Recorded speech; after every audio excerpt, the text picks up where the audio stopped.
Hi friends, welcome back to my channel. நேற்று நம்ம மீன் குழம்பு வச்சோம். அந்த மீன் குழம்புக்கு காம்பினேஷனாக இன்றைக்கி நான் உங்களுக்கு இட்லி எப்படி செய்கிறதுன்னு சொல்லி கொடுக்க போகிறேன். ஸோ அந்த இட்லி செய்கிறதுக்கு நான் இந்த கப்பு பாய்க்கிறேன். இந்த ஒரு கப்பு உளுந்துக்கு 3 கப்பு அரிசி. அப்போ நான் 1 கப்பு உளுந்து எடுத்திருக்கேன், 3 கப்பு இட்லி அரிசி எடுத்திருக்கேன். இப்போ நீங்கள் பார்த்தீங்கன்னா இது 1 கப்பு உளுந்து, இது 3 கப்பு இட்லி அரிசி. இட்லி அரிசி இப்படி இருக்கும். இது இட்லிக்குன்னு தனியாக விற்கிறாங்க. நான் பொதுவாக இதை பாய்க்க மாட்டேன், பட் இருந்தாலும் இட்லி கொஞ்சம் பொச பொசன்னு வருது இது பாய்க்கிற அரிசி. சாதாரண அரிசி கூட நீங்கள் பாய்க்கலாம். இப்போ இது எல்லாத்தையும் ஒன்றா சேர்த்து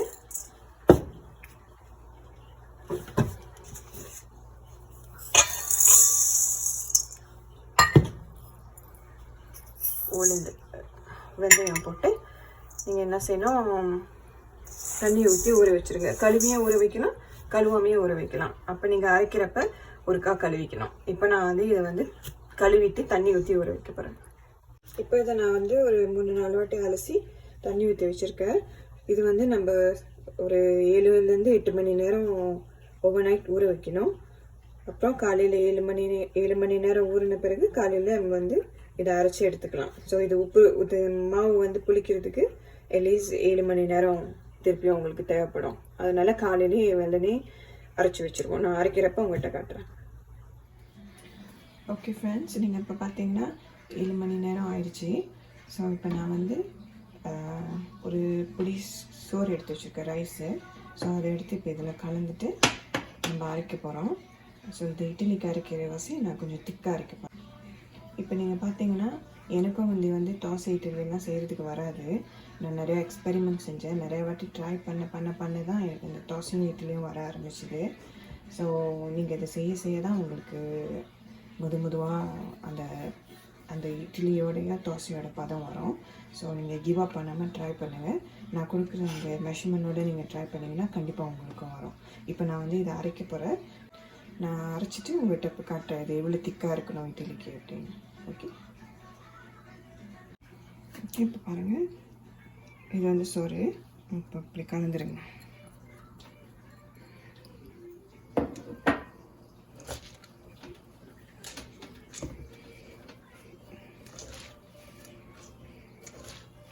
இதை நான் நிறைய பேர்கிட்ட கேட்டிருக்கேன்.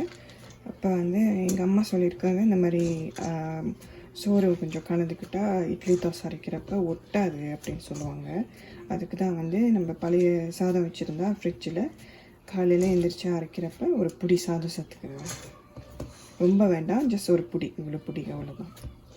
ஸோ இப்போ நல்லா கலந்து விட்டாச்சு. இப்போ தண்ணி ஊற்றி மிக்சியில் அரைச்சிக்கலாம். ஓகே, இப்போ பார்த்தீங்கன்னா நான் அரைச்சி எடுத்துட்டேன். இப்படி இருக்கணும் பாருங்க. இப்போ நான் இது உப்பு போட்டு கரைக்க போகிறேன். ஸோ இட்லிக்கு அரைக்கிற வசி கொஞ்சம் திக்காக அரைச்சேன் பாருங்க.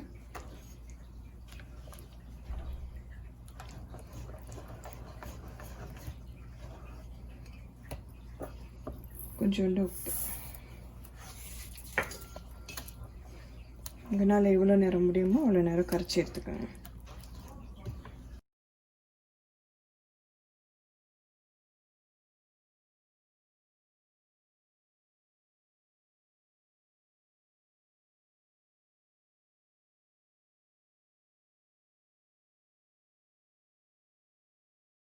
நான் 1 கப்பு உளுந்து 3 கப்பு அரிசி போட்டேன்.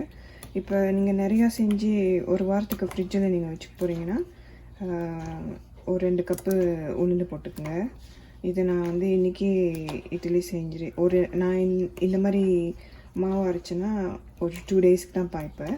அதனால தான் 1 கப்பு உளுந்து எடுத்தேன். சில பேருக்கு அரைச்சி ஃப்ரிட்ஜ்லேயே வச்சுக்கிறதுக்கு ரொம்ப பிடிக்கும். அதனால் நீங்கள் 2 கப்பு உளுந்தே சேர்த்துக்கலாம். 2-3 கப்பு உளுந்து சேர்த்து நீங்கள் ஃப்ரிட்ஜில் வச்சுக்கலாம் ஒரு வாரத்துக்கு கூட. ஓகே, இப்போ உப்பு போட்டு நல்லா கரைச்சாச்சு, அவ்வளோதான். ஸோ இப்போ இது ஒரு 7 hours நம்ம வைக்கணும். ஸோ இதை வைக்கிறதுக்கு முன்னுக்கு எனக்கு ஒரு ஸ்ட்ரிக் இருக்குது, நான் அதை உங்களுக்கு சொல்லிக் கொடுக்க போகிறேன். ஓகே, இது புளி ஒரு சின்ன ஒரு பவுட் பாய் சைஸில் எடுத்துருக்கேன். அது உள்ளே போட்டுருங்க. இது காஞ்ச மிளகாய் ஒரு 4-5 காஞ்ச மிளகாய் எடுத்து இப்படி மேலே போட்டுருங்க.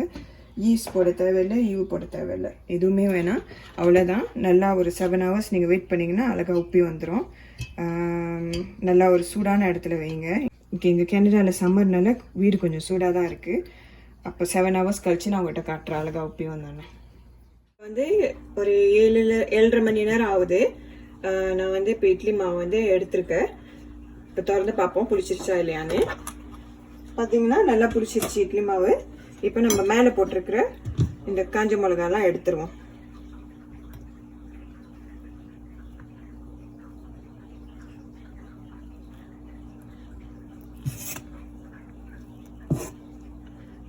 நான் வந்து புளி கொஞ்சோண்டு போட்டால அதையும் எடுத்துட்டு நான் உங்ககிட்ட காட்டுறேன். பாருங்க நல்லா புளிச்சிருச்சு.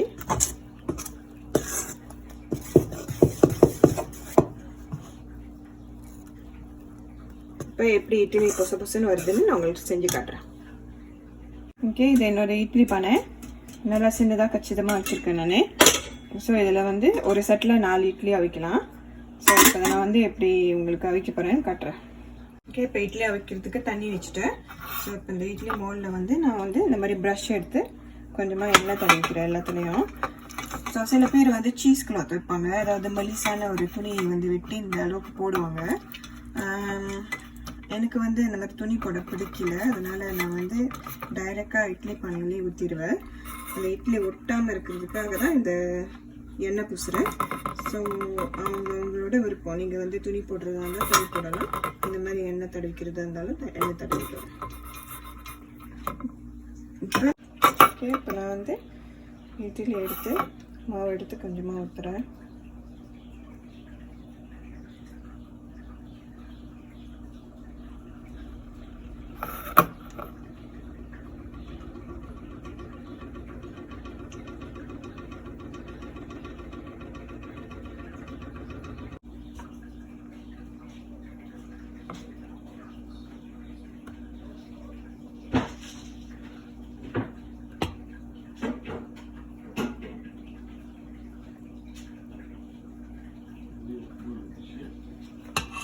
ஓகே, இப்போ வந்து இட்லி தண்ணி வச்சது சூடாயிருச்சு.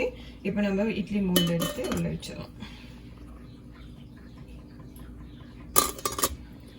இப்போ மூடிட்டு இதை வந்தோன்னே எப்படி வந்திருக்குன்னு நான் உங்ககிட்ட காட்டுறேன்.